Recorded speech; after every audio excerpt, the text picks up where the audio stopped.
4000 বছর আগে এই পৃথিবী দুটি মেরুকরণে বিভক্ত হয়েছে। একটা মেরুকরণ হচ্ছে মূর্তি বা প্রতিমার পক্ষে, তারা হচ্ছে বামপন্থী। আরেকটা হচ্ছে মূর্তির বিরুদ্ধে, তারা হচ্ছে ডানপন্থী। যারা বামপন্থী তারা মূর্তির পক্ষে কথা বলেছে, মূর্তি লালন করেছে। রাষ্ট্রীয়ভাবে দেশের মোড়ে মোড়ে, রাস্তায় রাস্তায়, জেলায় জেলায়, থানায় থানায় মূর্তি প্রতিস্থাপন করেছে। আর ডানপন্থায় আমার বাবা সাইয়েদুনা ইব্রাহিম খলিলুল্লাহ অবস্থান করেছেন।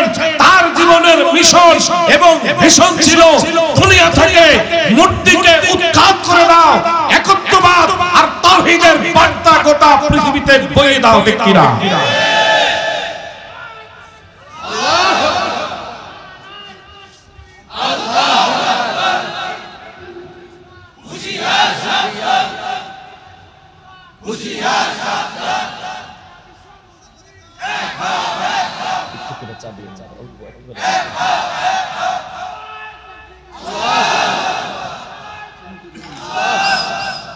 ভাইরা আমার, ডানপন্থী আর বামপন্থী আজ থেকে 4000 বছর আগে আলাদা হয়ে গেল। যারা ডানপন্থী তারা ডানপথ অবলম্বন করেই ক্ষান্ত থাকেনি, বরং গোটা পৃথিবীর মানুষকে মুক্তির দিকে ডেকেছে, গোটা পৃথিবীর মানুষকে কল্যাণের দিকে ডেকেছে, গোটা পৃথিবীর মানুষকে ডান পন্থায় ডেকেছে, গোটা পৃথিবীর মানুষকে জান্নাতের দিকে ডেকেছে। ঠিক কিনা? আবার যারা বাম পন্থা অবলম্বন করেছে তারা শুধুমাত্র বাম পন্থা অবলম্বন করেই ক্ষান্ত থাকেনি, বরং গোটা পৃথিবীর মানুষকে তারা বাম দিকে ডেকেছে, গোটা পৃথিবীর মানুষের ঈমান আকীদা ধ্বংস করেছে। এই পৃথিবীতে যারা ডান পন্থায় থাকতে চায় তাদের জন্য মামলা, হামলা, জেল, জুলুম, নির্যাতন, সর্বশেষ আয়না ঘর রচনা করেছে। ঠিক কিনা? তাহলে পৃথিবী কয় ভাগে বিভক্ত? আমরা কোন দলে যাব? আমাদের আব্বার দলে। ঠিক কিনা? কার দলে যাব? বন্ধুরা, এবার এই যে ইব্রাহিম আর নমরুদ 4000 বছর আগে তাদের বিদায় হয়ে গেল। তারা ব্যক্তি হিসেবে বিদায় নিলেও তাদের আদর্শ পৃথিবীতে আছে না নাই? কিয়ামত পর্যন্ত নমরুদের সন্তানরা থাকবে, কিয়ামত পর্যন্ত ইব্রাহিমের সন্তানরা থাকবে। নমরুদের সন্তানদের মিশন আর ভীষণ হবে প্রত্যেক রাস্তায়, প্রত্যেক জনপদে, প্রত্যেক বাজারে, প্রত্যেক মাজারে, প্রত্যেক দরগায়, প্রত্যেক দুর্গায় মূর্তি গড়ে তোলো, মূর্তি প্রতিষ্ঠা করো, মূর্তি বানাও, মূর্তি লালন করো। আর ইব্রাহিম খলিলুল্লাহর সন্তানরাও কিয়ামত পর্যন্ত পৃথিবীতে থাকবে। তাদের মিশন আর ভীষণ হবে যারা মূর্তিকে লালন করে, যারা মূর্তি ছড়িয়ে যায়, মানুষকে প্রতিবার দিকে ডাকে, মানুষকে শিরকের দিকে ডাকে, মানুষকে পৌত্তলিকতার দিকে ডাকে, তাদেরকে পৃথিবী থেকে উৎখাত করে দাও। ঠিক কিনা? বন্ধুরা, সেই পরীক্ষায় আমাদের বাবা উত্তীর্ণ হতে হলে আগুনের মধ্যে ঝাঁপ দিতে হয়েছিল। আমাদের বাবা আগুনকে ভয় পান নাই, ঝাঁপ দিয়ে আগুনে পড়েছেন। এরপরে বলেছেন আমি কল্লা দিতে রাজি আছি, কিন্তু আল্লাহ দিতে রাজি নাই। ঠিক কিনা? আমরা রাজি আছি তো ইনশাআল্লাহ। প্রয়োজনে কল্লা দিব, কিন্তু আল্লাহ দিব না। ঠিক কিনা? যদি এমন ইমানি পরীক্ষা আমাদের সামনে আসে, এই মুহূর্তে হয়তো কল্লা দিতে হবে, নয়তো আল্লাহ দিতে হবে। আমরা প্রয়োজনে কল্লা দিয়ে দেব, আল্লাহ দিব না। এই পরীক্ষায় কারা কারা রাজি আছি? আল্লাহ তাআলা কবুল করুন বলি আমিন। তাহলে আমাদের বাবার নাম ভুলে গেলে, বাবার নাম কি? ইব্রাহিম খলিলুল্লাহ। এবার তাওহীদ আর শিরকের যুদ্ধের মধ্যে লিপ্ত হলেন। সুবহানাল্লাহ। জ্বলন্ত আগুনের পরীক্ষা দিতে হলো। আল্লাহ পাক সেই আগুনকে আমাদের বাবার জন্য জান্নাত বানিয়ে দিলেন। সুবহানাল্লাহ। আমার আগে মুহতারাম প্রাঞ্জল ভাষায় চমৎকার বর্ণনা দিচ্ছিলেন। আল্লাহর নবীর সাহাবীর কথা বলেছিলেন, জ্বলন্ত টকবগে তেলের মধ্যে ফেলে দেওয়ার জন্য যখন নিয়েছে তখনও তিনি চোখের পানি ফেলছে। ওই সময়ের কালবে রুমের বাদশা মনে করছে যে হয়তো সে ভয় পেয়েছে, এই থেকে তার লোকদেরকে বলেছিল তাকে ডেকে বলো সে আমাদের ধর্ম কবুল করুক, ইসলাম ছেড়ে দিক, সে তো ভয় পেয়েছে এই জন্য কাঁদছে। আর সাহাবী বলেছিলেন আমি কেন কাঁদছি, এটা ত্যাগহীন কণ্ঠে ঘোষণা দিয়ে গেলাম যে আল্লাহ একটা মাত্র জীবন দিয়েছেন, এই জীবনটা শেষ করে দিলে আর তো কোনো জীবন পাওয়া যাবে না। মন চায় হাজার হাজার জীবন ফেরত পাই আর সবগুলা জীবন তোমার রাস্তায় শহীদ হয়ে বিলিয়ে দেই। সেই বাবার সন্তান আমরা, ঠিক কিনা? আমাদের বাবা আগুনের মধ্যে ঝাঁপ দিতে দ্বিধা করেন নাই। আমাদের বাবা দুটি বিবাহ করেছেন। কয়টি? প্রথম যে বিবাহ করেছেন আম্মা জান সাররা রাদিয়াল্লাহু তাআলা আনহা, তাকে যে বিয়ে করেছে তিনি প্রথম স্ত্রী, গর্ভে কোনো সন্তান হচ্ছে না। দীর্ঘদিন এভাবে পার হয়ে গেছে। আমাদের মা জননী এবার জাতির জনকের সাথে বুদ্ধি পরামর্শ করেছেন। জাতির জনক, আপনি জাতির জনক, আপনার সন্তানরা পৃথিবীকে নেতৃত্ব দেবে, এখনো আপনার কোনো সন্তান ভূমিষ্ঠ হয়নি, সুতরাং আপনাকে আমি আরো একটি বিয়ে করাবো। সুবহানাল্লাহ। এবার হাজারা আলাইহিস সালামকে বিয়ে করানো হলো। অল্প দিনের মধ্যেই দ্বিতীয় স্ত্রীর গর্ভে প্রথম সন্তান ইসমাঈল আলাইহিস সালাম জন্মগ্রহণ করলেন। সুবহানাল্লাহ। আল্লাহর নবী, আল্লাহর খলিল হযরত ইব্রাহিম খলিলুল্লাহ, আল্লাহ নবীর স্ত্রী এবং সন্তানকে আল্লাহর ইশারায় বাইতুল্লাহর দিকে রেখে আসলেন, মক্কায় রেখে আসলেন। মরুভূমি, মরুদ্যান, এই পৃথিবীর কারো খবর নেই, শুধুমাত্র স্বপ্নে আল্লাহ পাকের দেয়া একটা ইশারার কারণে সন্তান এবং স্ত্রীকে রেখে আসেন। খাবার কোনো আয়োজন ছিল না। আম্মা জান বারবার বলছেন ওগো স্বামী, ও ইব্রাহিম খলিলুল্লাহ, এমন একটি নির্জন নিভৃত এই পরিবেশের মধ্যে, মরুভূমি মরুদ্যানের মধ্যে আমাকে একা রেখে যাচ্ছেন। ওগো প্রাণের স্বামী, আমাকে কে দেখবে? এভাবে আমাকে কেন ছেড়ে যাচ্ছেন? সন্তানের মায়া, স্ত্রীর মায়া, হযরত ইব্রাহিম কথা বলতে পারছিলেন না, শুধুমাত্র চোখ দিয়ে ঝর ঝর করে পানি পড়ছিল। আর তিনি সোজা চলে যাচ্ছিলেন। তিনি বুঝে ফেললেন, আম্মা জান বললেন আমি বুঝে ফেলেছি, এটা আর কারো কাজ না, এই আদেশটা সরাসরি আরশে আজিম থেকে এসেছে কিনা। আপনি ইচ্ছা করে চলে যাচ্ছেন আমাদেরকে এভাবে ফেলে, নাকি এটা আপনার রবের আদেশ? চুপ করে মাথাটা নাড়া দিয়ে বুঝালেন হ্যাঁ এটা রবের আদেশ। সামি'না ওয়া আতা'না। আম্মা জান বললেন আল্লাহ যদি আদেশ করেন, আল্লাহ তাআলার আদেশ পালন করুন। এরকম 100,000 জীবন চলে যেতে পারে, আল্লাহর আদেশ অমান্য করা যাবে না। সুবহানাল্লাহ। ভাইরা আমার, এবার পয়গম্বর খলিলুল্লাহ জাজিরাতুল আরব থেকে আবার চলে গেলেন। তিনি যে জন্মভূমি বাবেলে, এখানে আর থাকতে পারেন নাই। আল্লাহর কারণে, দ্বীনের কারণে, ধর্মের কারণে, ইসলামের কারণে, তাওহীদের কারণে, রিসালাতের কারণে, আখিরাতের কারণে জন্মভূমি ছেড়ে তিনি চলে গেছেন সুদূর মিশরে। মিশরে থাকতে পারেন নাই, মিশর থেকে চলে গেছেন হিজরত করে সিরিয়ায়। সিরিয়ায় অবস্থান করছিলেন, যাকে মুলকে শাম বলা হয়।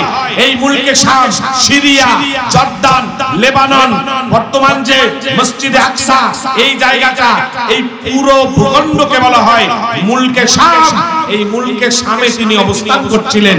সেখান থেকে জাজিরাতুল আরবে স্ত্রী এবং সন্তানকে রেখে আবার মুলকে শামে চলে আসলেন। সুবহানাল্লাহ।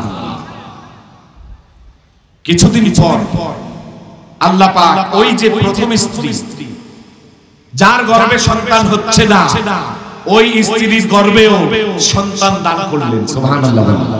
সন্তান দান করার মালিক কে? নাকি বাবা? আমাদের দেশে দেখবেন সন্তান হয় না, বলে ইয়া খাজা বাবা আপনি আমাকে একটা সন্তান দান করেন। বুঝতে হবে তার ঈমানটা সাথে সাথে চলে গেছে, ঠিক কিনা? মুসলমান সন্তান চাইবে কার কাছে? আরো জোরে বলেন কার কাছে? এজন্য আমাদের চাওয়ার একটাই জায়গা আল্লাহ, ঠিক কিনা? আল্লাহর কাছে চাইবেন, আজকে না শুনলেও কালকে শুনবে, প্রয়োজনে 16 বছর বার হবে, এরপরে হলেও ওই চাওয়ার বাস্তবতা আপনি দেখে যাবেন, ঠিক কিনা? সন্তান হলো, নাম রাখলো ইসহাক, প্রথম সন্তান। দ্বিতীয় স্ত্রীর ঘরে ইসমাঈল, দ্বিতীয় সন্তান প্রথম স্ত্রীর ঘরে ইসহাক। দুইজন সন্তান। ইসহাক আলাইহিস সালামের বংশে আল্লাহ পাক ৮০,০০০ পয়গম্বর দান করেছেন। সুবহানাল্লাহ। এই মুলকে শামেই তার বংশে ৩৪,০০০ নবীর কবর আছে। সুবহানাল্লাহ। পয়গম্বর ইসহাক ৮০,০০০ নবী তার বংশে তিনি লাভ করেছেন, কিন্তু ইসমাঈলের বংশে এখনো কোনো নবী আসেনি। সর্বশেষ পয়গম্বর ইসমাঈলের বংশে একজন নবী এসেছেন, মানব দানবের নবী, জিন ইনসানের নবী, সাদা কালোর নবী, আরব আজমের নবী, নবীদের নবী, বিশ্ব নবী, রাহমাতুল লিল আলামিন, মহানবী, আমার নবী, শ্রেষ্ঠ নবী, আল্লাহর নবী, আকায়ে নামদার, তাজদারে মদিনা, আহমদ মুস্তাফা, মুহাম্মদ মুস্তাফা সাল্লাল্লাহু আলাইহি সাল্লাম সর্বশেষ তিনি ইসমাঈল আলাইহিস সালামের বংশে জন্মগ্রহণ করেছেন। সুবহানাল্লাহ। এবার যদি রূপপাতান মর্যাদার দিক থেকে আপনি বিবেচনা করেন, দেখা যাবে ৮০,০০০ পয়গম্বরের কত দাম। ৮০,০০০ পয়গম্বরকে যখন পয়গম্বরি দেওয়া হয়, নবুয়ত দেওয়া হয়, ওই সময় আল্লাহ তাআলা একটি স্পেশাল থিয়েটারের মধ্যে ইনভাইটেশন দিলেন এবং তাদেরকে শপথ বাক্য পড়ালেন, আর সেখানে বললেন তোমাদেরকে আমি নবী করে পাঠাবো। এর জন্য প্রথম শর্ত হলো আমার নবী মুহাম্মদুর রাসূলুল্লাহ সাল্লাল্লাহু আলাইহি সাল্লামকে নবী হিসেবে মেনে তার উম্মত হতে হবে। সুবহানাল্লাহ। সেই নবীর উম্মত হতে পারে খুশি না বেজার? আল্লাহ সবার উপরে রহম করুন বলি আমিন। এবার ইসহাক আলাইহিস সালাম বিয়ে করলেন, তার ঘরে সন্তান হলো ইয়াকুব আলাইহিস সালাতু ওয়াস সালাম। ইব্রাহিম নবী হচ্ছে দাদা, ইসহাক হচ্ছেন বাবা, ইসমাঈল হচ্ছেন চাচা, সন্তান হলেন ইয়াকুব। এই ইয়াকুব নবীর আরেকটি নাম হলো ইসরাঈল। ইয়াকুবুর নবীর আরেকটি নাম কি? এই ইসরাঈল ইয়াকুব আলাইহিস সালাম ওই সময় কেনান নামক একটি এলাকায় বসবাস করতেন, যেটা জর্দান এবং সিরিয়ার মাঝামাঝি। এই যে কেনান নামক এলাকায় বসবাস করতেন, ওই এলাকায় তার কোন তাফসীরের মধ্যে এসেছে দুটি বিবাহ, একজন দাসী। কোন তাফসীরের মধ্যে এসেছে তিনটি বিবাহ।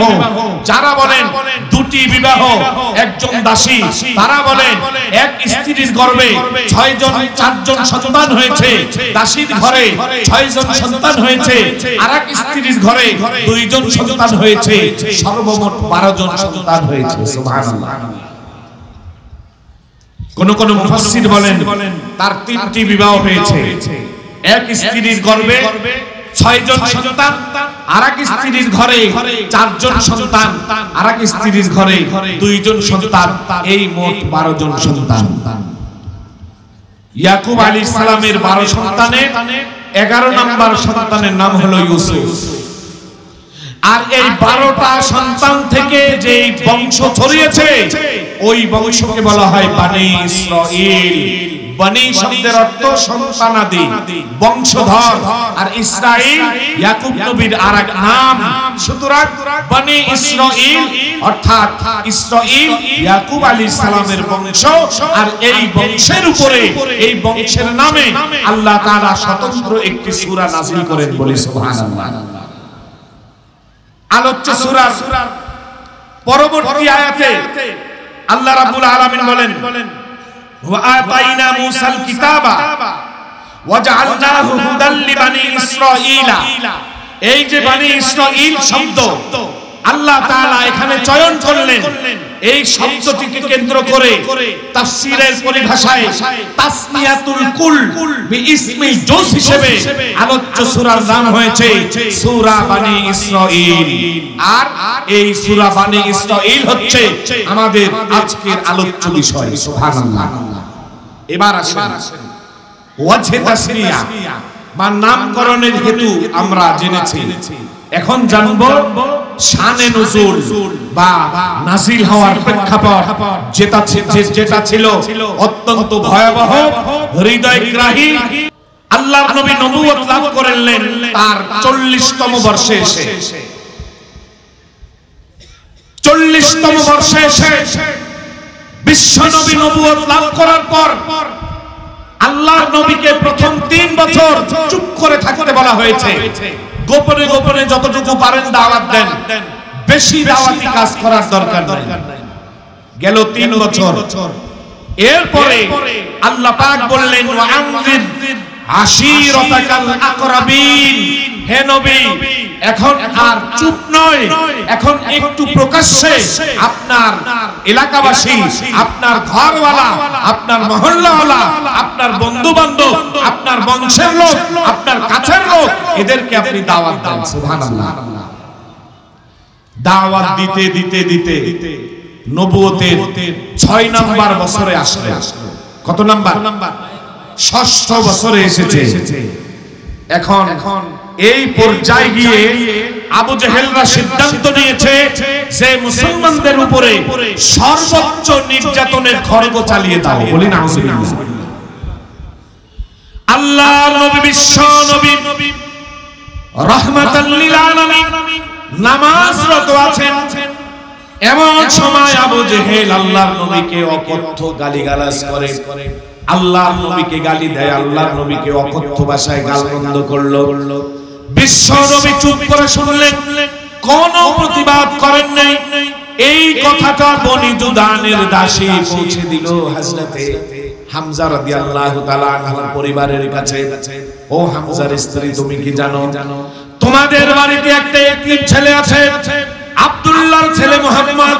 এই এতিম ছেলেটাকে আজকে অকথ্য ভাষায়, অশালীন ভাষায় গালিগালাজ করা হলো।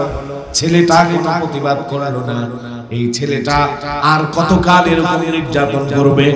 তোমাদের মতো আত্মীয় স্বজন থাকতে আবু জেহেল যদি এই ছেলেটাকে এত নির্যাতন করে, তোমরা ওই কাবার রবের কাছে কি উত্তর দেবে?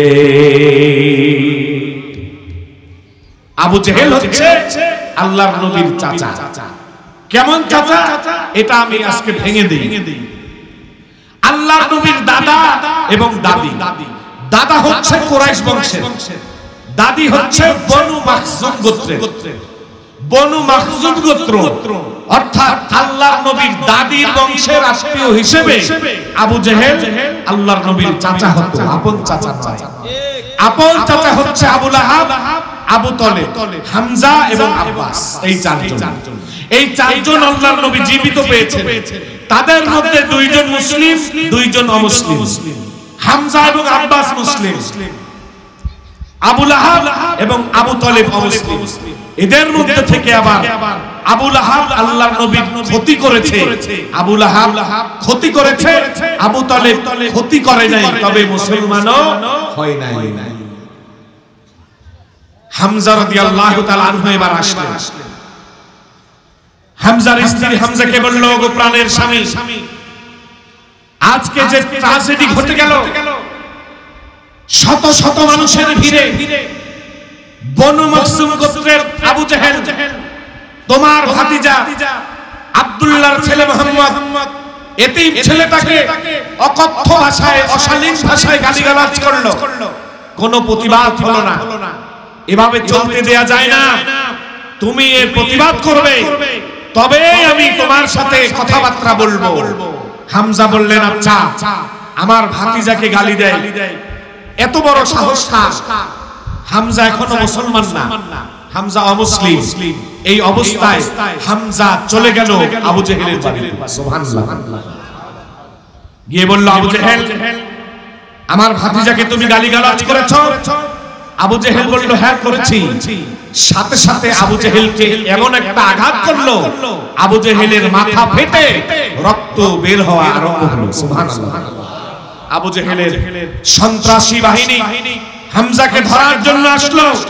আবু জেহেল বলল, চুপ থাকো, আমরা বনু মখজুম গোত্র, তারা কুরাইশ গোত্র, আমরা তাদের সাথে পেরে উঠবো না, তবে সুযোগ হলে এর সদ্ব্যবহার করে দেব। বলি না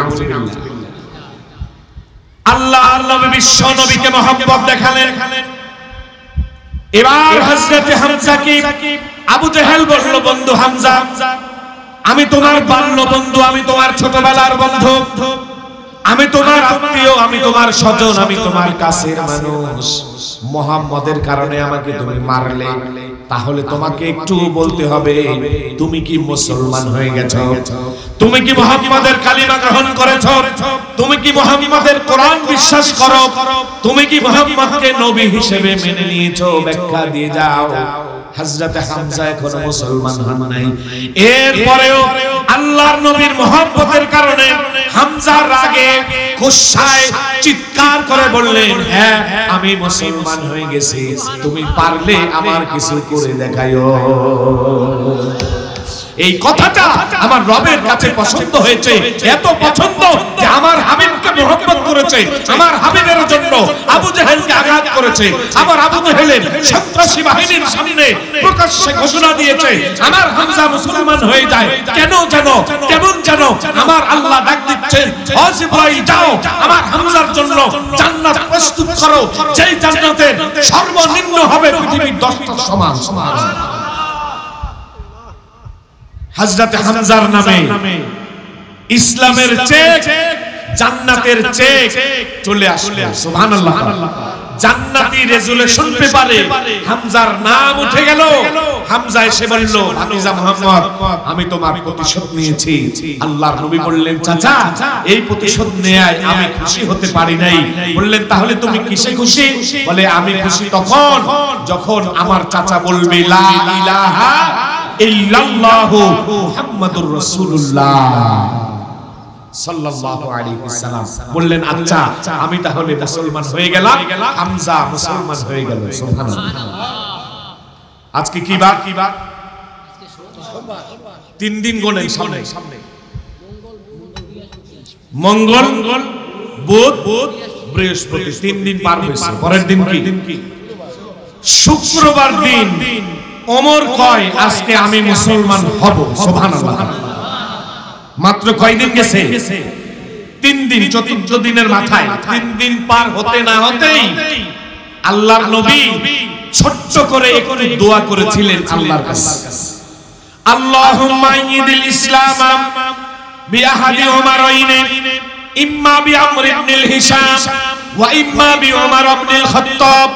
রব্বুল আলামিন, আমার ইসলাম, আমার মুসলমান, আমার সাহাবীরা আজকে নিরাপত্তাহীনতায় ভুগছে, তাদেরকে বিভিন্ন ভাবে কষ্ট দেয়া হচ্ছে। এই অবস্থা থেকে উত্তীর্ণ হওয়ার জন্য আমার একটা ওমর প্রয়োজন। বর্তমানে মক্কার কুখ্যাত সন্ত্রাসী আবু জেহেল আর আবু জেহেলের ভাগিনা ওমর, এই দুইজনের মধ্যে একজনকে তুমি কবুল করে না। আল্লাহ তাআলা বলেন, হে আমার মুহাম্মদ, আপনি দুইজনের একজনকে চেয়েছেন, হেদায়েত একজনই পাবে। তবে আপনি যখন দোয়া করেছেন, আমি আল্লাহ তাআলা আপনার কলবের দিকে তাকিয়েছিলাম, আল্লাহু আকবার। ওই সময় দেখেছি যখন আবু জেহেলের নামটা উচ্চারিত হয়, তার প্রতি আপনার কোনো মায়া ছিল না। কিন্তু যখন ওমরের নাম উচ্চারণ হয়, ওই দিকে একটু মায়া ধাবিত হচ্ছে। ও মুহাম্মদ, আমি বুঝেছি তোমার মনের টান, তোমার দিলের টান, তোমার ভালোবাসার টান, তোমার স্প্রিয়া, তোমার আকাঙ্ক্ষা আবু জেহেলের চাইতে ওমরের দিকে একটু বেশি। এই জন্য আমি আল্লাহ ওমরকে কবুল করে নিলাম। ও আমার নবী, ওমরকে শুধু কবুল করি নাই, আমি ওমরকে কবুল করার সাথে সাথে আমার ওমরের সাথে আমি তোমাকে বোনাস দিয়ে দিলাম। আমার ওমরের 3 দিন আগে আবার তোমার চাচা হামজাকেও আমি পুরস্কার হিসেবে দিয়ে দিলাম। ভাইরা আমার, মাত্র 3 দিন পরে ওমর মুসলমান। 1 নাম্বার ঘটনা, আবু জেহেলের মাথা ভেঙেছে। 2 নাম্বার ঘটনা, হামজা মুসলমান হয়ে গেছে। 3 নাম্বার ঘটনা, ওমরও মুসলমান হয়ে গেছে। সুবহানাল্লাহ। ওমর কার ভাগিনা মনে আছে? কার ভাগিনা? আবু জেহেলের ভাগিনা। মুসলমান হওয়ার পর ওমর কয়, আমি যে মুসলমান এই খবরটা আমি সবার আগে কারে দেব একটু ভেবে নেই। সুবহানাল্লাহ। দারে আরকামে 3 দিন আগে মুসলমান হওয়া সাহাবী হযরত হামজা বসে আছে। বিশ্ব নবী দারে আরকামের ভেতরে কোরআনের দর্শ দিচ্ছেন। এমন সময় পাগলা ঘোড়া হাঁকিয়ে এই দিকে ওমরের অগ্রসর। কে যেন এসে বলে, তোমরা সাবধান হয়ে যাও, উন্মুক্ত তরবারি নিয়ে ওমর এদিকে তেড়ে আসছে। পাগলা ঘোড়া হাঁকিয়ে ওমর আজকে মুহাম্মদকে হত্যা করবে বলি নাউজুবিল্লাহ। হযরত হামজা চলে গেলেন বিশ্ব নবীর কাছে আর বললেন, ইয়া রাসূলুল্লাহ, ইয়া হাবিবাল্লাহ, আমি শুনতে পেয়েছি আজকে আবু জেহেল তার সন্ত্রাসী বাহিনী আপনার দিকে লেলিয়ে দিয়েছে। সেই সূত্রে ওমর নাকি আপনাকে হত্যা করতে আসবে। আমি হামজা যতদিন পর্যন্ত বেঁচে আছি আপনার একটা পশম পরিমাণ ক্ষতি হতে দেব না। ওমর যদি আপনাকে হত্যা করতে আসে আমি ওমরের কল্লাটা উড়াইয়া দেব। সুবহানাল্লাহ। আল্লাহর নবী বললেন, ধৈর্য ধরো, ওমরের আগমন থেকে তোমরা শত্রুতার দুর্গন্ধ পাচ্ছ আর আমি ঈমানের সুঘ্রাণ পাচ্ছি। সুবহানাল্লাহ। হযরতে ওমর মুসলমান হয়ে গেলেন। সংবাদটা কাকে আঁকে দেয়া যায়? এবার ঘটনা গুনেন, এই ঘটনা না গুনলে আর লাগবে। 1 নাম্বার হামজা মুসলমান, 2 নাম্বার আবু জেহেলের মাথা ফেটেছে, 3 নাম্বার আবার ওমর মুসলমান। এবার 4 নম্বরে কি হয়? ওমর কয়, এই ঘটনা সবার আগে আমি কারে এই সুসংবাদ দিলে সবচাইতে বেশি উপকার হয়? অনেক ভেবে চিন্তে কয়, এই ঘটনার সুসংবাদটা সবার আগে আমার মামারই দিতে হবে। সুবহানাল্লাহ। মামায় খুশি না বেজার হবে? এই শত্রুপক্ষ, কাফের পক্ষ, মানবতার বিরুদ্ধে, মানবতার বিরোধী শক্তি, ইসলাম বিরোধীরা বেজার হলে এটাই মুসলমানদের খুশির বিষয়, ঠিক কিনা?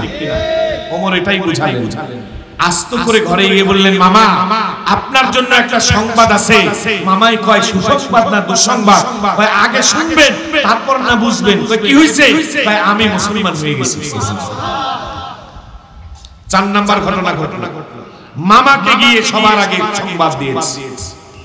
5 নাম্বার ঘটনা, হযরতে ওমর এবার সকালবেলা ফজরের নামাজ পড়েছে। সমস্ত নবীদের ফজরের নামাজ এবং আসরের নামাজ ছিল। মেরাজের সময় আল্লাহর নবীকে আল্লাহ পাক 5 ওয়াক্ত নামাজ দিয়েছেন। যদি সময় হয় ওই আলোচনা আসবে ইনশাআল্লাহ। এবার ফজরের নামাজ পড়ার পর ওমর দেখে অবস্থা ভালো না। চারদিকে আবু জেহেলের সন্ত্রাসী বাহিনীরা ওমরকে ঘেরাও করে ফেলেছে। বলি নাউজুবিল্লাহ। ওমর কি ছেড়ে দেওয়া লোক? ছেড়ে দেওয়া লোক? একজন লোক 2টা গাধা পালতো। কয়টা গাধা? শিয়া। শিয়ারা কাফের। এই কাফের শিয়া সে 2টা গাধা পালতো। একটা গাধার নাম রাখছে আবু বকর আর একটা নাম রাখছে ওমর। নাউজুবিল্লাহ বলবেন না। সে গাধার নাম আবু বকর আর ওমর রেখে তৃপ্তি পায়। গাধাকে আঘাত করে, মারে, আর মনে মনে কয় এটা আবু বকর রে আর ওমর রে মারতেছে। বলেন না নাউজুবিল্লাহ।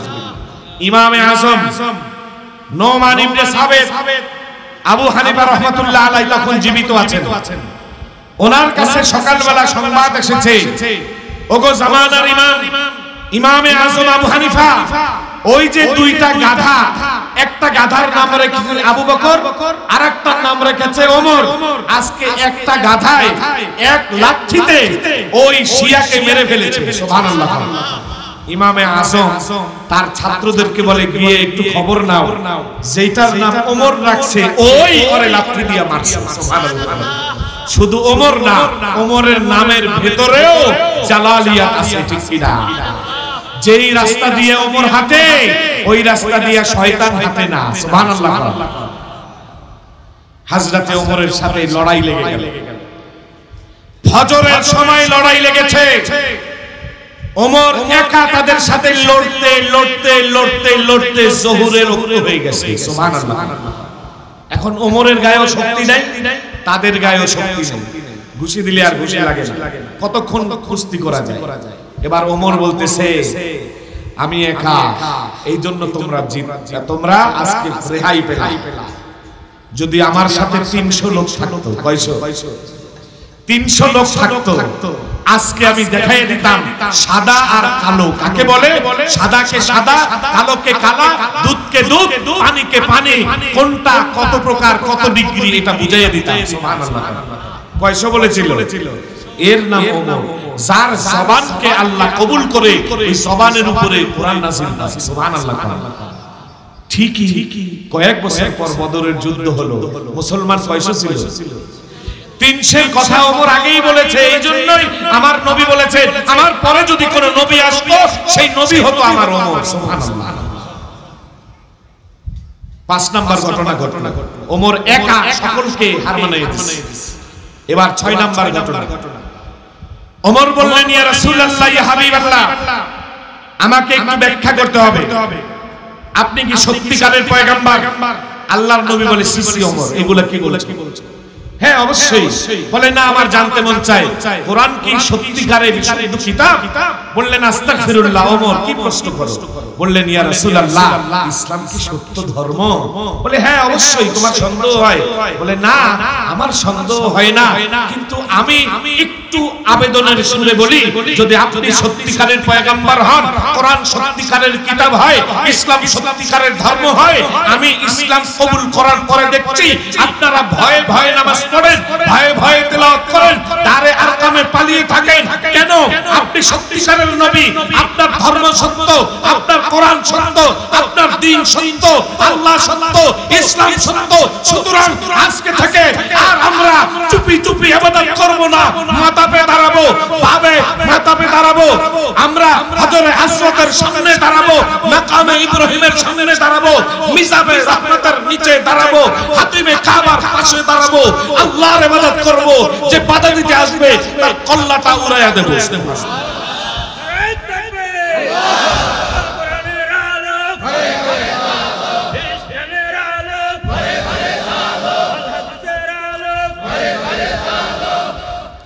মনে মনে গান হুজুররা খালি চা খায়, আমরা যে স্লোগান হুজুরে খায় চা, বলেন কিনা?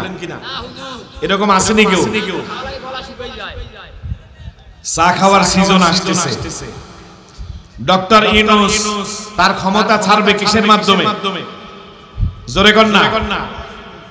নির্বাচন। কার মাধ্যমে? নির্বাচনে চা আসেনি। ভালো চা না মদন চা? এক ট্রাক পানির মধ্যে 200 গ্রাম চিনি মিলাইয়া, স্যাকারিন মিলাইয়া চা বানাইলাম, ওইটার নাম হলো মদন চা, ঠিক কিনা? এই মদন চা এক কাপ খাইয়া অমুক ভাইয়ের চরিত্র ফুলের মতো পবিত্র, নামাজ পড়ে না 1 ওয়াক্ত, সুদ খায় 10 ওয়াক্ত, ঘুষ খায় 5 ওয়াক্ত, জিনা করে 100 ওয়াক্ত, গীবত করে আরো বেশি ওয়াক্ত, ঠিক কিনা? আছে না নাই? এটার নাম হলো নির্বাচনী চা। এই নির্বাচন আবার 2 প্রকার, একটা হলো নির্বাচন আর একটা হলো নির্যাতন। একটার নাম কি আর একটার নাম কি? আমার ভোট আমি দেব যাকে খুশি, এটার নাম নির্বাচন না নির্যাতন? এটার নাম কি? আমার ভোট আমি দেব, তোমার ভোটও আমি দেব, এটার নাম কি? নির্বাচন। এটার নাম হলো নির্যাতন, ঠিক কিনা? আমার ভোট আমি দেব, তোমার ভোটও আমি দেব, এটার নাম নির্যাতন, ঠিক কিনা? এই নির্যাতনের পাল্লায় আমরা পড়েছিলাম, ঠিক কিনা? রেহাই দিছে কে? আরে আল্লাহর ওলি হজ করে বিরাট পট্টি গামছা টামছা যা আছে তসবিহ তাহলিল দিয়া আপাই দেশে ফিরছে। আসিয়াপা গেসিয়াপা ইয়েসাপা আশেরাপা জানাপা মরসিয়াপা গেসিয়াপা আপা আপা ওকে আপা থ্যাঙ্কস আপা আছে না নাই? আপাই তো এবার পর্দায় থাকে, হাতে তসবিহ। আপার ইমাম সাহেব কয় যে এই অবস্থা আপাই তো তসবিহ লাগু পুলিশে দেয়, আয়না ঘরে ভরে, জেলে ভরে। আপাই এখন নির্বাচনের আগে তসবিহ কেন দিল, পট্টি কেন বাঁধলো, এটা আমার একটু জানতে হবে। আল্লাহ আকবার।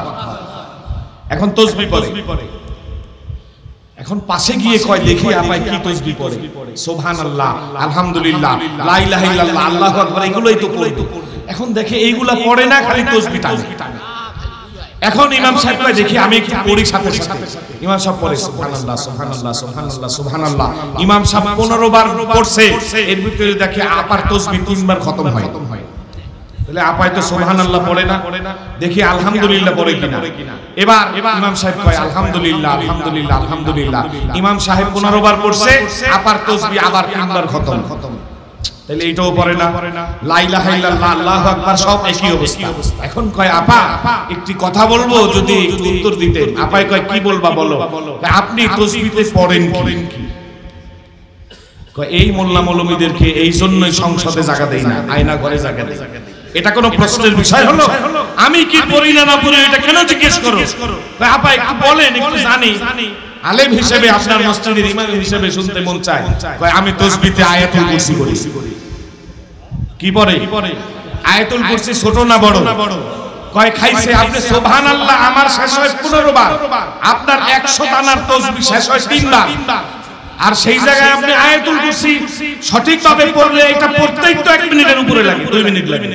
আপনি 2 মিনিটে তো তসবিহ 10 বার খতম করেন, কেমনে পড়েন আয়াতুল কুরসি? করে আরে আয়াতুল কুরসি তো পুরো পড়ি না, আয়াতুল কুরসি অনেক লম্বা, এইজন্য আয়াত শব্দটা আমি বাদ দিয়ে দিছি। এখন আমি রেখেছি কুরসি। কি রেখেছে? কুরসি মানে কি? জোরে কর না। এখন আমি নির্বাচনের আগে পড়ি কুরসি কুরসি কুরসি কুরসি কুরসি কুরসি কুরসি, মানে ঠিক কিনা? এই সমস্ত ধর্ম ব্যবসায়ীরা আবার আমাদেরকে বলতো ধর্ম ব্যবসায়ী, ঠিক কিনা? প্রকৃত ধর্ম ব্যবসায়ী কারা? আল্লাহ তাআলা জাতির সামনে প্রকাশ করে ওদের মামু বাড়ি দাদার বাড়ি ঝাঁকা পিটা করে দূর করাইছে, ঠিক কিনা? এই আপদ থেকে আল্লাহ বাঙালিদেরকে হেফাজত করুক বলি আমি, বিশ্ববাসীকে হেফাজত করুক বলি আমি। আল্লাহ বাঁচাইছে যে নির্বাচনটা, নবুয়তের নির্বাচনটা আল্লাহ নিজের হাতে রাখছে। নবুয়তের নির্বাচন কার হাতে? যদি নবুয়তের নির্বাচন মানুষের হাতে দিত, তাহলে ফেরাউন আর মুসার নির্বাচন, মুসা বলতো সঠিক ভোট হবে, আমার ভোট আমি দেব, যাকে খুশি তাকে দেব। আর ফেরাউন বলতো রাতের 8টার সময় সব ব্যালট পেপার সিল মাইরা রাখো, ঠিক কিনা? মুসা আলাইহিস সালাম কইতো আমাকেই তো সবাই ভোট দিছে। এইদিকে যায় দেখে মুসার কর্মী কান্দে, কয় কান্দোস কেন?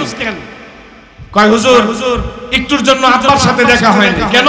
কয় ভোট দিতে গেছিলাম, যাওয়ার পরে শুনলাম আমার আব্বাও ভোট দিতে আসছে, 15 বছর আগে মরে গেছে, এখন সে বেশি আসে না, শুধু মেম্বার, চেয়ারম্যান, পৌরসভা আর জাতীয় ভোট, এই ভোটের দিন এসে ভোটটা দিয়ে আবার চলে যায়। আজকে ভাবছিলাম আব্বার সাথে একটু দেখা হবে, যাইয়া শুনি আমার 10 মিনিট আগে আব্বাই ভোট দিয়ে আবার গোরস্থানে চলে গেছে। এরকম আছে না নাই? তাহলে নবুয়তের মনোনয়ন কার হাতে? আল্লাহ তাআলা এই নির্বাচন নামক, নির্যাতন নামক নির্বাচন থেকে জাতিকে হেফাজত করুক বলে আমিন। ভাইরা আমার, হযরতে ওমর ফারুক আযম আল্লাহর নবীকে নিয়ে, বিশ্ব নবীকে নিয়ে হাঁটা দিলেন। একদিকে হযরতে ওমর দাঁড়ালেন, আর একদিকে হামজাকে দাঁড় করালেন। দুইজনের হাতে উন্মুক্ত তরবারি রইল। হযরতে ওমর রাদিয়াল্লাহু তাআলা আনহু বললেন, এখন আমরা স্লোগান দিয়ে আল্লাহর দেয়া তাকবীর, লিল্লাহে তাকবীর, আল্লাহু আকবারের স্লোগান দিয়ে দিয়ে আমরা মাথাতে গিয়ে দাঁড়াবো, আমরা বাইতুল্লাহর সামনে দাঁড়াবো, মিজাবে রহমতের নিচে দাঁড়াবো, খাতিমে কাবার সামনে দাঁড়াবো, মাকামে ইব্রাহিমের পেছনে দাঁড়াবো, আমরা হাজারে আসওয়াদের সামনে দাঁড়াবো, রুকনে ইয়ামানের সামনে দাঁড়াবো, দাঁড়িয়ে আমরা ইবাদত করব। আমাদের নামাজ চলবে, আমাদের ইবাদত চলবে। এই পৃথিবীতে আমাদের ইবাদতে আজ যদি কেউ বাধা দিতে আসে, আমরা সাথে সাথে প্রতিহত করে দেব। এবার দাঁড়িয়ে মিছিল দিলেন, লিল্লাহে তাকবীর, লিল্লাহে তাকবীর। ওমর এভাবে তাকবীর বলতে থাকলেন, আর পিছনে সাহাবীরা আল্লাহু আকবার বলতে থাকলেন। তাকবীর, আল্লাহু আকবার, তাকবীর, আল্লাহু আকবার, তাকবীর, আল্লাহু আকবার, আল্লাহু আকবার বলে বলে সাহাবীরা নামাজে দাঁড়ালেন। এই 7টা ঘটনা ঘটার পরে আবু জেহেলদের মাথা নষ্ট হয়ে গেছে। তারা চিন্তা করলো মুসলমান এখন এক হওয়া এবং শক্তি জোগাড় করা শুরু করে দিয়েছে। মুসলমানের কেউ ছিল না, এখন তাদের ওমর আছে, হামজা আছে। সুতরাং মুসলমানদের বিরুদ্ধে নতুন করে আইন করো, কোন আয়না ঘর বসানো যায় কিনা? নাউজুবিল্লাহ। আয়না ঘর অথবা জেলখানা অথবা বয়কট, যাই বলেন। এবার তারা বসলো, বসে সিদ্ধান্ত করলো, রেজুলেশন পেপার হলো, রেজুলেশন পেপার সাবমিট হলো।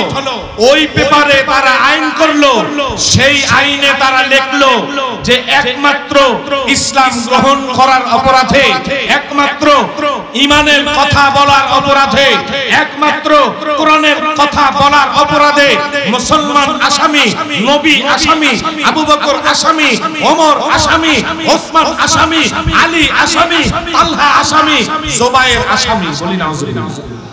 তারা কি চিন্তাই করেছিল?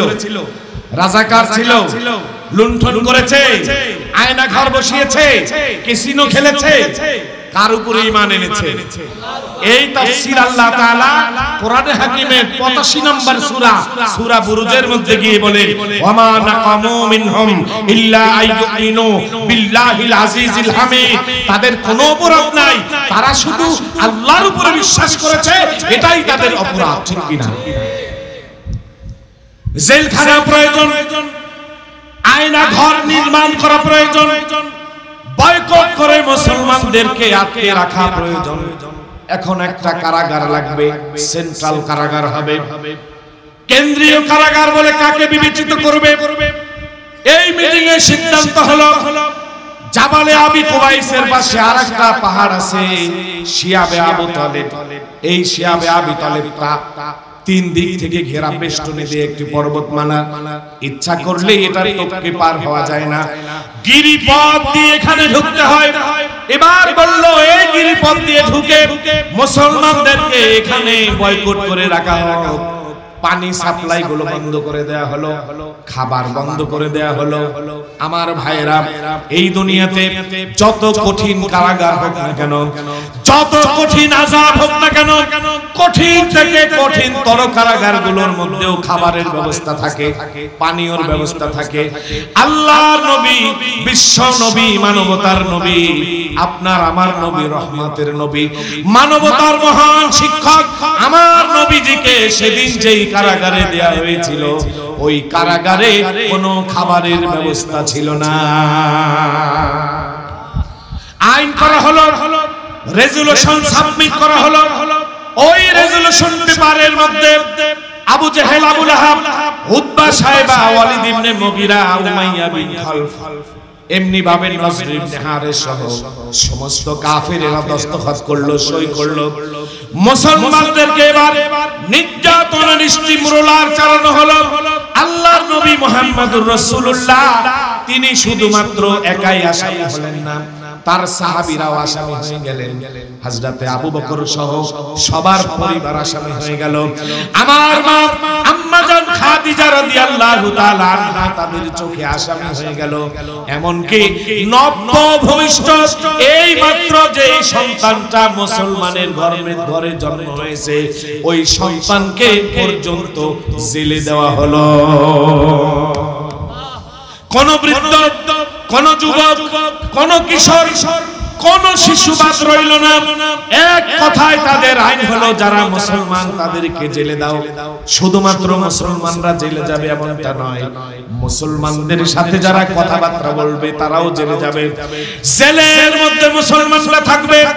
এই মামলায় মুসলমানদের পক্ষে যারা মামলা লড়বে, আইন লড়বে, তাদেরকেও জেলে দাও। মুসলমানদের পক্ষে যারা কথা বলবে তাদেরকেও জেলে দাও। জেলের মধ্যে মুসলমানরা না খেয়ে মরবে, ওই সময় মুসলমানদেরকে যদি কেউ খাবার দিতে যায় তাকেও জেলে দাও। এক কথায় মুসলমানদেরকে সর্বোচ্চ বয়কট করে রাখো। এই বয়কট করে আল্লাহর নবীর জন্য আইন গ্রহণ করে জেল এবং আয়নাঘর নির্মাণ করা হলো। বলি নাউজুবিল্লাহ। আয়নাঘর পাইছে কই? এটা আবু জেহেলের শিক্ষা, ঠিক কিনা? সর্বপ্রথম আয়নাঘর তৈরি করেছিল নমরুদ, যে আয়নাঘর ছিল আগুনের কারাগার, ঠিক কিনা? এরপরে আয়নাঘর তৈরি করেছে ফেরাউন। আম্মা জান আসিয়াকে আয়নাঘরে প্রেরণ করা হয়েছে এবং সময় হলে সামনে এই জাতীয় বহু আলোচনা আসবে।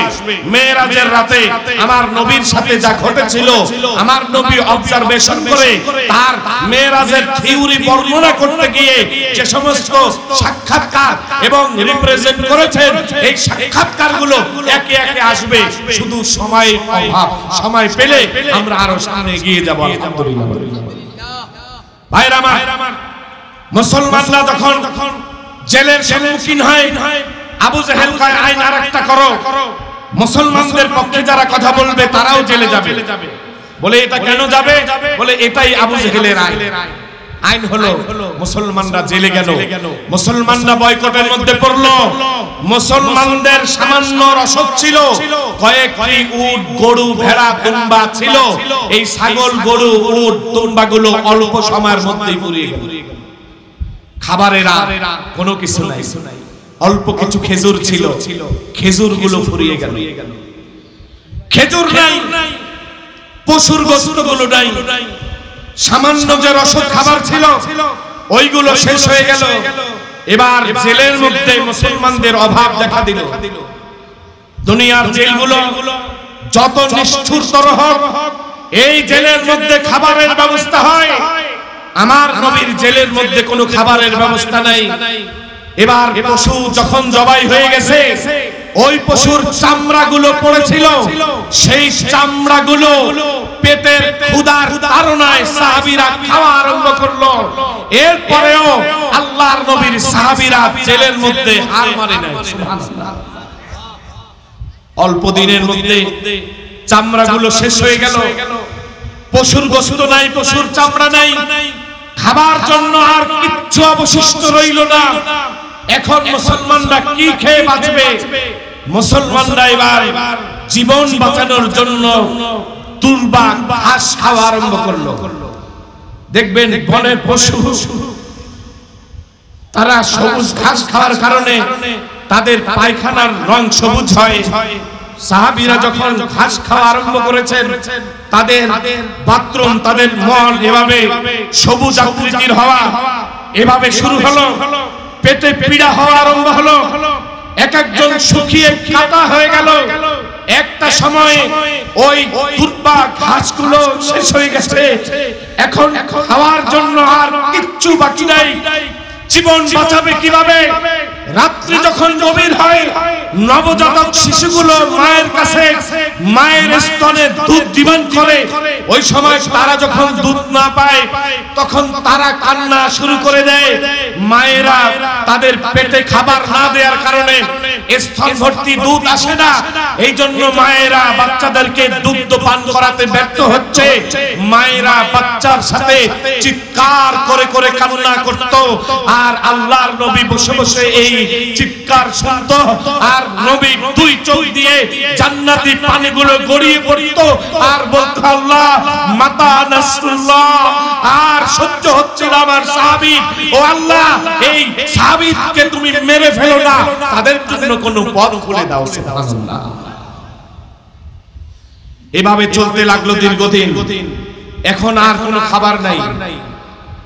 মরুভূমির মধ্যে এক জাতীয় খাবার হয়, এক জাতীয় গাছ হয়। এই গাছগুলো জন্ম থেকেই কাঁটাযুক্ত হয়ে থাকে। এটা খাবারের কোনোভাবে ব্যবস্থা নাই, অখাদ্য কুখাদ্য, খাবারের অনুপযুক্ত এই গাছগুলোকে সাহাবীরা খাওয়া আরম্ভ করলো। দুর্ভাগ্যজনক ভাবে বলতে হয়, এই গাছের সাথে যেই কাঁটাগুলো এত বেশি, কাঁটা বেছে এই ডালগুলো খাওয়া সম্ভব না। এজন্য কাঁটা সহ আমার নবীর সাহাবীরা ওই ডালগুলো চিবিয়ে চিবিয়ে খেত আর জিহ্বা দিয়ে দরদর করে রক্ত পড়তো। সুবহানাল্লাহ। এরপরেও ইসলাম থেকে এক পা পিছিয়ে যান নাই। আজকে আমরা কোরআন পেয়েছি, আল্লাহর কিতাব আমাদের সামনে, এই কোরআনের তাফসীর হচ্ছে, আপনারা বসে আছেন, কর্তৃপক্ষ ব্যবস্থা করেছে, আমরা কোরআন শুনছি। আল্লাহর কসম, এই কোরআন এভাবে আমাদের সামনে আসে নাই। আজকের কোরআন আমাদের সামনে রক্তের সাগরে ভেসে এসেছে, ঠিক কিনা? সেই রক্ত দিয়েছেন আমার নবীর সাহাবীরা, ঠিক কিনা? বাংলা স্বাধীন বাংলা বেতার কেন্দ্রে আমরা একটি গান শুনেছি, এক সাগর রক্তের বিনিময়ে বাংলার স্বাধীনতা আনলে যারা, আমরা তোমাদের ভুলবো না। আমি বলতে চাই, একটি ছোট্ট ভূখণ্ডকে স্বাধীন করতে হলে যদি এক সাগর রক্ত দিতে হয়, তাহলে গোটা পৃথিবীর দিক বিদিক আনাচে কানাচে ইসলামকে ছড়িয়ে দেওয়ার জন্য আমার নবীর সাহাবীদের 7 সাগর 13 নদী রক্ত প্রবাহিত করতে হয়েছে। ওই রক্তের উপরে ভেসে আমার আজকের কোরআন আমার কাছে এসেছে, ঠিক কিনা? সুতরাং সেই কোরআনের সাথে থাকবো কিনা? এই কোরআন দিয়ে আল্লাহর এই জমিন রঞ্জিত হয়েছে, ঠিক কিনা?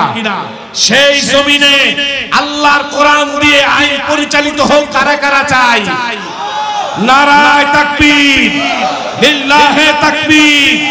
আল কোরআনের আলো, আল হাদিসের আলো, তোমার নেতা আমার নেতা, দুনিয়ার মুসলিম, তোমার নেতা আমার নেতা, আল কোরআনের শত্রুরা, কোরআন হাদিস যেখানে, আলেম ওলামা যেখানে, শয়তান আছে যেখানে, আল্লাহ কবুল করুক বলে আমিন।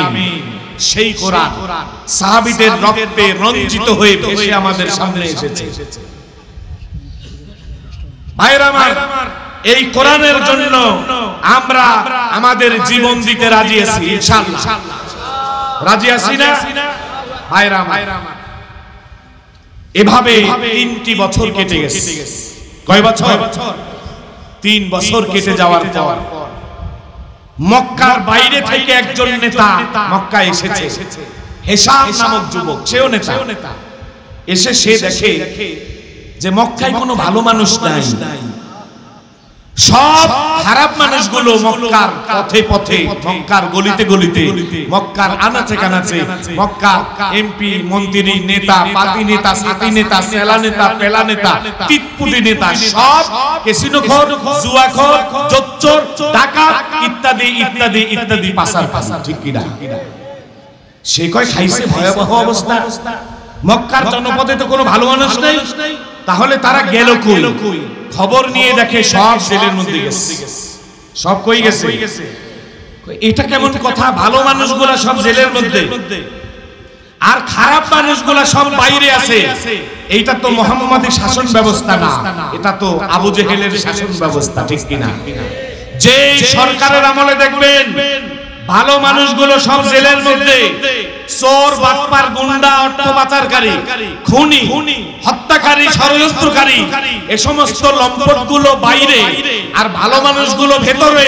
বুঝতে হবে এই দেশে মুহাম্মাদের শাসন ব্যবস্থা নাই, এই দেশে আবু জেহেলের শাসন ব্যবস্থা আছে, ঠিক কিনা? আমরা এটাই দেখতে পেয়েছি আমাদের বাংলাদেশেও, ঠিক কিনা? মামুনুল হক জেলে, আল্লামা সাইদি জেলে, এরপরে যত ভালো মানুষগুলো আছে সবাই কেউ জেলের ভেতরে, কেউ দেশ ছাড়া, কেউ বাড়ি ছাড়া, কেউ আত্মীয় স্বজন ছাড়া, কারো চোখে ঘুম নাই। খারাপ মানুষগুলা ওরে বাবা রে বাবা, খালি কয় খেলা হবে, খালি কি কয়?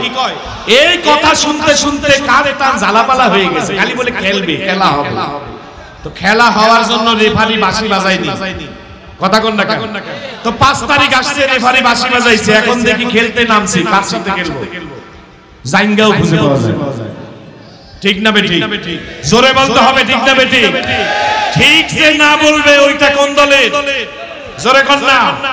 এই জন্য ঠিক বলতে হবে, কারণ আমরা বসেছি যেই কিতাবের সামনে, কিতাবের নাম কি? এই কোরআনের সামনে বসে 2 নাম্বার কথা চলবে, উচিত কথা মিঠা না তিতা। এই জন্য অনেকের কাছে একটু তিতা লাগে। আবার শয়তানে কয় কি রে কিছু কস, কি কয়? পেটের কথা সব বলে দেয়, কিছু কম আছে না নাই? ইবলিস শয়তান 15 বছর পর্যন্ত মুফাসসিরদেরকে ডিস্টার্ব করেছে, ঠিক কি না? কত তাফসীরুল কোরআন মাহফিল যে বন্ধ হয়েছে এর কোনো হিসাব নাই। এই কাজটা সর্বপ্রথম করেছে মিস্টার আবু লাহাব, নাউজুবিল্লাহ। আমার নবী বক্তা, আল্লাহ কয় হে নবী একটা ওয়াজের ব্যবস্থা করেন, সুবহানাল্লাহ। স্টেজ করেন, স্টেজ নিচু না উঁচু? উঁচু না? আল্লাহর নবীকে বলেন সাফা পাহাড় একটু উঁচু আছে, ওইটারে স্টেজ বানান। বক্তা আপনি একা, সুবহানাল্লাহ। আয়োজক কে? আল্লাহ। এবার শ্রোতাদেরকে ডাক দেন, আল্লাহর নবী শ্রোতাদেরকে ডাক দিয়ে সকলকে বলে ইয়া আইয়ুহান নাস কুলু লা ইলাহা ইল্লাল্লাহ তুফলিহুন, তোমরা আল্লাহ, তোমরা লা ইলাহা ইল্লাল্লাহ বলো, মুক্তি পাবে। আবু জেহেল কয় তাব্বাল্লাকা সাইরুল ইয়াম আলি হাদা জামাতানা। এই মুহাম্মদ আর কোন কথা খুঁজে পাও না, এই তাফসীর বাদ দাও, অন্য তাফসীর করো, নাউজুবিল্লাহ। আল্লাহ তাআলা কয় ওরে জুতা মার, সুবহানাল্লাহ। আল্লাহ কি কয়? জুতার নাম কি? তাব্বাত ইয়াদা আবি লাহাবিউ ওয়া তাব, ওরে জুতা মার।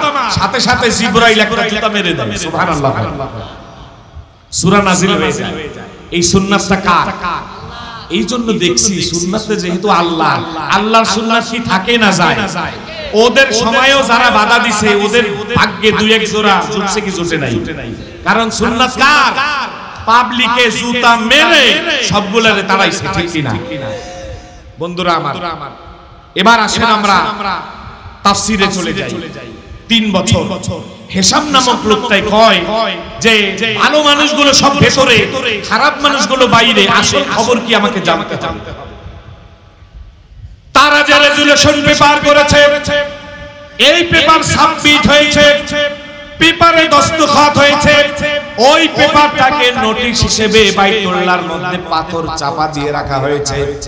বাইতুল্লাহর চাবি হযরতে ওসমান ইবনে তালহা রাদিয়াল্লাহু তাআলা আনহুর কাছে। ওসমান ইবনে তালহা এখনো মুসলমান না। ওসমান ইবনে তালহাকে গিয়ে বলে, ওসমান ইবনে তালহা তোমরা যে নোটিশ করেছো, তোমরা যে পেপার করেছো, ওই পেপার কোথায়? বলে ওই পেপার বাইতুল্লাহর মধ্যে পাথর চাপা দেওয়া। এই আইন কারা কারা করলো? এই আইন করেছে আবু লাহাব, আবু তালেব। এই আইন করেছে আবু লাহাব, আবু জেহেল, উতবা, সাইবা, ওয়ালিদ ইবনে মুগীরা। তিনি বললেন তাহলে ভালো মানুষগুলোকে যেই জেলের মধ্যে দেয়া হয়েছে ওই জেল কোথায়? বলে ওই জেল তো শিয়াবে আবু তালেবের মধ্যে, ওই জেলের মধ্যে মুহাম্মদ আছে, ওই জেলের মধ্যে আবু বকর, ওমর, ওসমান সবাই আছে। এবার ওই জেলের মধ্যে যায়, গিয়ে দেখে আমার নবী রাহমাতাল লিল আলামিন শুকিয়ে কাটা হাড় হয়ে গেছে, শুকিয়ে কাটা হয়ে গেছে। আল্লাহর নবীকে জড়িয়ে ধরেছে, ইয়া রাসূলুল্লাহ, ইয়া হাবিবাল্লাহ, চাঁদের চেয়েও সুন্দর চেহারা আল্লাহ আপনাকে দান করেছে, ওই মুহাম্মদ আজকে শুকিয়ে কাটা হয়ে গেছে। এমন অবস্থা আপনাকে কারা করলো? আমি তার প্রতিশোধ নেব। আল্লাহর নবী বললেন, হিশাম তোমার কিছুই করার দরকার নাই, তুমি শুধু গিয়ে দেখো তারা যে রেজুলেশন পেপার সাবমিট করেছে, যেই আইন প্রণয়ন করেছে, রেজুলেশন করেছে, ওই আইন পেপারের মধ্যে তারা দস্তখত করেছে, সিগনেচার দিয়েছে। ওদের সিগনেচার গুলোতে আল্লাহ রাব্বুল আলামিন এমন ভাইরাস লাগিয়ে দিয়েছে, ওই ভাইরাস গুলো লেগে ওদের ওই পেপারে আল্লাহর নাম ছাড়া আর কিছুই বাকি নাই। বাকি পেপারের কালিগুলো ভাইরাস নামক ছোট্ট ছোট্ট পোকায় খেয়ে ফেলেছে। করোনা ভাইরাসের নাম শুনছেন নি? একটা স্বর্ণমুখী সুই, এই সুইয়ের মাথায় কয়েক হাজার ভাইরাস থাকতে পারে। সুবহানাল্লাহ বলবেন। এই ভাইরাসগুলোর জিহ্বা আছে, ঠোঁট আছে, নাক আছে, কান আছে, মাথা আছে, পেট আছে, উজুরি আছে, হাত পা সব আছে। সুবহানাল্লাহ। বানাইছেন কে? এই ভাইরাস দিয়ে লেখাগুলো আস্তে খেয়ে ফেলেছে, শুধু কাগজ। হিশাম গেল ওসমান ইবনে তালহার কাছে। ওসমান ইবনে তালহা, আমিও তো নেতা, আমি এই পেপারে সাইন করব। ওসমান ইবনে তালহা বললেন, আমি তো দারোয়ানের চাকরি করি, চাবি আমার হাতে কিন্তু দেওয়ার ক্ষমতা নাই। চাবি আমার হাতে আছে কিন্তু দেওয়ার কি নাই? দেওয়ার ক্ষমতা আবু জেহেলের কাছে। তার কাছে গিয়ে বলেন, সে অনুমতি দিলে আমরা চাবি আমি আপনাকে দিতে পারি। অনুমতি সাপেক্ষ চাবি দিল, কাগজ বের করলো। ভাই কাগজে কে কে সই করেছে? অমুক অমুক করেছে। দেখে কাগজে কোনো লেখাই নাই। সুবহানাল্লাহ। কার কাজ এটা? কার কাজ? আরো জোরে বলেন না, কার কাজ? কোনো লেখা নাই। তাহলে এই অবস্থা কেন? হিশাম কয় ফাজলামি করার জায়গা পাও না। বেয়াদব কোথাকার কুলাঙ্গার, হিপোক্রেসি করেছো, ধোঁকা দিয়েছো। কিসের আইন? তোমাদের কোনো আইন হয় নাই, শুধু শুধু মুহাম্মদ আর তার অনুসারীদেরকে জেলে দিয়েছো। এই মুহূর্তে জেল থেকে তাদেরকে বের করে আনতে হবে। সুবহানাল্লাহ। আল্লাহর নবী জেলে গেলেন এক নাম্বার। আগে তো 7টা রেখে আসছে, এখন আবার উল্টা করলেন। জেলে গেল।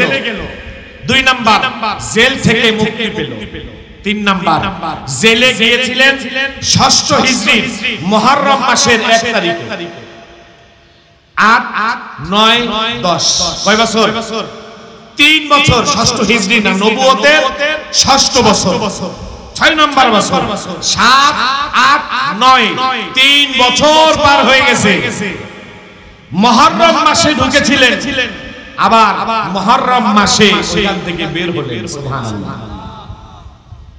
মুহররমের পর কি মাস? সফর, রবিউল আউয়াল, রবিউল সানি, এরপর কি? রজব, তারপরে শাবান, এরপরে রমাদান। 6 মাস যেতে না যেতেই আল্লাহর নবীর সবচেয়ে কাছের খাদিজা, সবচেয়ে কাছের আবু তালেব, দুইজনেই অসুস্থ হয়ে গেল। ওই যে জেলে গিয়েছিলেন, জেলের মধ্যে গিয়েই অসুস্থ হয়েছেন, আর সুস্থ হন নাই। অসুস্থতা নিয়ে বের হয়ে ডাক্তার দেখিয়েছেন, চিকিৎসা করিয়েছেন, কিন্তু আর লাভ হয় নাই, রিকভারি হয় নাই। মাত্র 7 দিনের মাথায় পরপর 2 জন ইন্তেকাল করল। আল্লাহু আকবার। ইন্না লিল্লাহি ওয়া ইন্না ইলাইহি রাজিউন। একজন মুসলমান আর একজন মুসলিম। 7 দিনের মাথায় আজকে ইন্তেকাল করলেন খাদিজা, আর 7 নাম্বার দিনে গিয়ে চাচা, দুইজনই আগে পরে দুইজন ইন্তেকাল করলেন। চাচা যখন ইন্তেকাল করেন, আল্লাহর নবী এবার মিশন এবং ভীষণ ঠিক করলেন যে আমার চাচা তো আমার কোনো ক্ষতি করে নাই, আমি একটু আমার চাচাকে দাওয়াত দেই, আমার চাচা অন্তত মুসলমান হয়ে মরুক। সুবহানাল্লাহ। ওগো চাচা, আপনি মুসলমান হয়ে যান। চাচা চুপ করে রইল, ডিসিশন নিতে পারছে না। আবু জেহেল তার সব ভাইকে নিয়ে এসে আবু তালেবের পাশে বসেই বলল, আবু তালেব, ও আমাদের গোত্রপতি ও বড় ভাই, মুহাম্মদের পক্ষ নিয়ে আপনি আজকে ইসলাম কবুল করবেন না? মেয়েরা আপনাকে বর্ষনা দেবে, ইতিহাস আপনার বিরুদ্ধে যাবে। আপনি মুহাম্মদকে আশ্রয় প্রশ্রয় দিয়েছেন, তাও আমরা কিছু বলি নাই। আজকে আর মুহাম্মদের ধর্মটা গ্রহণ করেন না। আল্লাহর নবী এক পর্যায়ে কেঁদে ফেললেন, চোখ দিয়ে পানি বের হয়ে গেল। আল্লাহর নবী বললেন, আমি একটু আমার চাচার সাথে একান্ত কথা বলবো। সবাই সরে গেল। আল্লাহর নবী, তার চাচা আর চাচি 3 জনে রইলেন।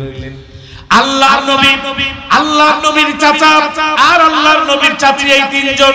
এই মুহূর্তে আল্লাহর নবী বললেন, ও চাচি, আপনিও বের হয়ে যান, আমি আর আমার চাচাই একান্ত একটু কথা বলবো। চাচিও বের হয়ে গেছে। এবার চাচাকে আল্লাহর রাসূল বললেন, ও চাচা, এখন তো আর ভয় নাই, আমি কারো কাছে বলবো না, গোপনে গোপনে আমার কানে কানে আস্তে আস্তে করে একটু বলেন, লা ইলাহা ইল্লাল্লাহু মুহাম্মাদুর রাসূলুল্লাহ সাল্লাল্লাহু আলাইহি ওয়াসাল্লাম। চাচা কিছুতেই গ্রহণ করল না। শেষ পর্যন্ত চাচাকে আল্লাহর নবী নতুন অফার করলেন, চাচা কালিমা পড়তে দুইটা বাক্য লাগে, লা ইলাহা ইল্লাল্লাহ মুহাম্মাদুর রাসূলুল্লাহ। সুবহানাল্লাহ। লা ইলাহা ইল্লাল্লাহ লিখতে 12টা অক্ষর, মুহাম্মাদুর রাসূলুল্লাহ লিখতেও 12টা অক্ষর। সুবহানাল্লাহ। লা ইলাহা ইল্লাল্লাহ হচ্ছে জালালি, মুহাম্মাদুর রাসূলুল্লাহ হচ্ছে জামালি। আধুনিক সায়েন্স বিজ্ঞান বলে একটা সুস্থ মানুষ 1 মিনিটে 12 বার নিঃশ্বাস নেয়। সুবহানাল্লাহ। তাহলে 12 বার সে নিঃশ্বাস ছাড়ে, এই 12 বার 12টা অক্ষরের বিনিময়ে লা ইলাহা ইল্লাল্লাহ। তাহলে 12 বার যদি নিঃশ্বাস ছাড়ে, সে নিঃশ্বাস গ্রহণ করে কতবার? এটা নেই শিখেন কেন? মুহাম্মাদুর রাসূলুল্লাহ। এই দুইটা নিয়ামত মিলে 12 তে 24, 12 ঘন্টা দিন, 12 ঘন্টা রাত, 12 ঘন্টা দিন লা ইলাহা ইল্লাল্লাহ, এটা হচ্ছে জালালি। 12 ঘন্টা রাত মুহাম্মাদুর রাসূলুল্লাহ, এটা হচ্ছে জামালি। এই জন্য 24 ঘন্টা আমাদের কাজ হবে লা ইলাহা ইল্লাল্লাহ মুহাম্মাদুর রাসূলুল্লাহ। ঠিক কিনা? ও চাচা, শুধু লা ইলাহা ইল্লাল্লাহ বলেন। আমি তো ভাতিজা, আমি বুঝেছি আমার কথাটা বলতে আপনার ইগোতে লাগে, ব্যক্তিত্বে লেগে যায়। আপনি এটা বাদ দিয়ে শুধু লা ইলাহা ইল্লাল্লাহ বলেন, আমি আপনাকে কাউসারের পেয়ালা পান করাবো। সুবহানাল্লাহ। চাচা এতটুকু পড়বে কিনা সিদ্ধান্ত নিতে গিয়ে হেজিটেশন ফিল করছেন। এমন সময় আল্লাহর নবী দেখেন হাইকোর্টের রায় এসে গেছে। সুবহানাল্লাহ। সুপ্রিম কোর্টের রায় এসে গেছে। জিবরাইল এসে বলে, ইয়া রাসূলুল্লাহ, ইয়া হাবিবাল্লাহ, আপনি আপনার প্রভুর থেকে আপনার নাম বাদ দিচ্ছেন, যেই নাম প্রতিস্থাপন করেছেন আরশে আজিমের মালিক, তিনি খুশি নন। সুতরাং ইন্নাকা লা তাহদি মান আহবাবতা, আপনি মহব্বত করার মালিক, আপনি দাওয়াত দেওয়ার মালিক, কিন্তু হেদায়েতের মালিক আপনি না। হেদায়েতের মালিক আমার আল্লাহ। আপনার চাচা হেদায়েত পাবে না। হেদায়েত পেতে হলে পুরা কালিমা পড়া লাগবে। আপনার আল্লাহ থেকে আপনাকে বিচ্ছেদ করা যাবে না। সুবহানাল্লাহ। আল্লাহর নবী কেঁদে ফেললেন, মনটা ভেঙে গেল। একদিকে 3 বছরের জেল খেটেছেন, চাচা মরে গেল ঈমানহীন অবস্থায়, আল্লাহর নবীর স্ত্রী চলে গেলেন, মনটা ভেঙে চুরমার হয়ে গেছে। এখন ঘরেও ভালো লাগে না, বাইরেও ভালো লাগে না।